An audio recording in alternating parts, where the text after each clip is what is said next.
consciousness is a word that people define all different ways, but I define it as having awake, alert awareness in any given moment.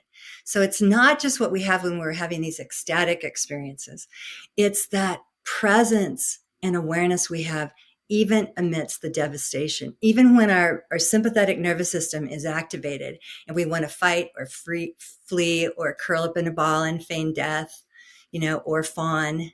So those are the four capacities. We need conscious bravery all the time. As you're saying, it's underneath everything, just to sometimes get out of the bed in the morning after a bad dream, or to deal with several things that have happened at once in a day that's filled with the unexpected. And so for me, consciousness is that. It's that capacity to be right here, right now. And bravery is conscious bravery is having the awareness to see whatever's needed in any given moment and then do it. So to me, conscious bravery is something that we all need because it's active. We take action. We don't just intend or affirm what we're going to do, which is helpful too, but we embody it. We stand in our truth and we move forward, even if it's hard.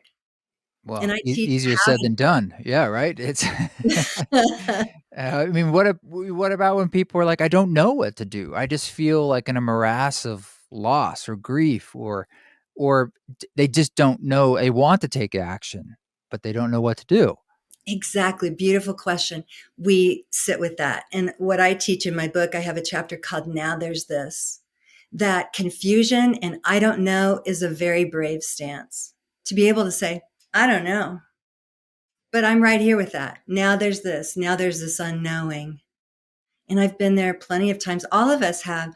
And isn't it true that when we're really the most truthful with ourselves and we're able to bring compassion to that unknowing, that then answers start coming to us little by little, options at least. Yeah. It's so uncomfortable though, like sitting with not knowing or sitting with that feeling of dis-ease or whatever it is. I can understand probably why your sons were looking for ways to shift that feeling. And as a side note, I'm curious, like if you talked about ADHD, did any of them feel they slipped into this through medication they were prescribed, or was it nothing like that?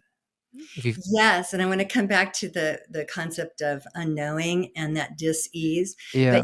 yes, they both, they were both using both alcohol and hallucinogens and stimulants on their own. And so it was about 8 months, I think, Krishna, after their stepdad had passed, my husband had died.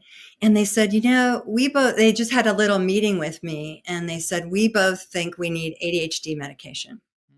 And we had been kind of like not non-medicating family. I mean, I saw it sort of as a last resort for my clients when they tried other things, exercise, healthy eating, meditation, yoga, all the things.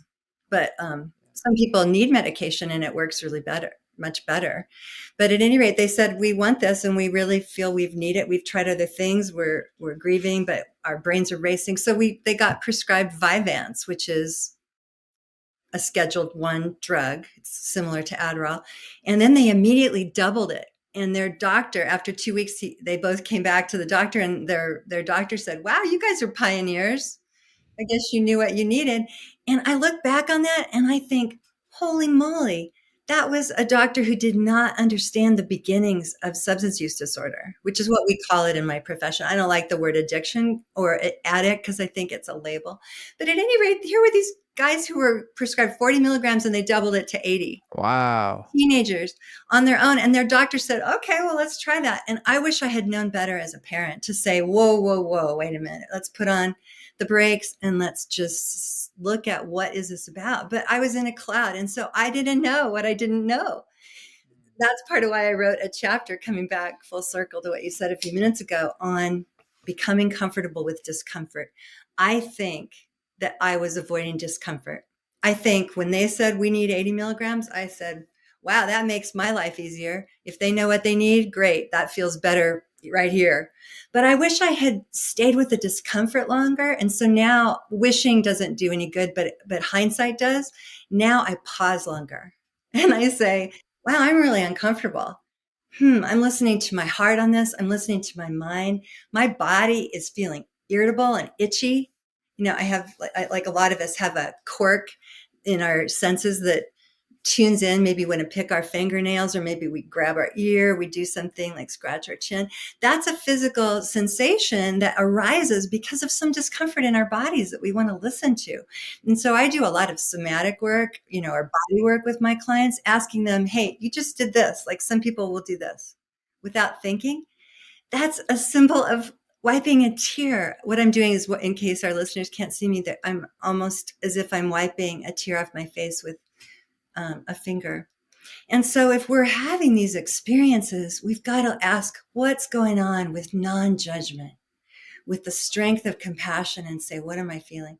So yeah, they had to learn how to become a lot more comfortable with discomfort. They're still learning. And I have learned when I'm uncomfortable, I say, usually this is a shift that's about to happen. I better pay attention.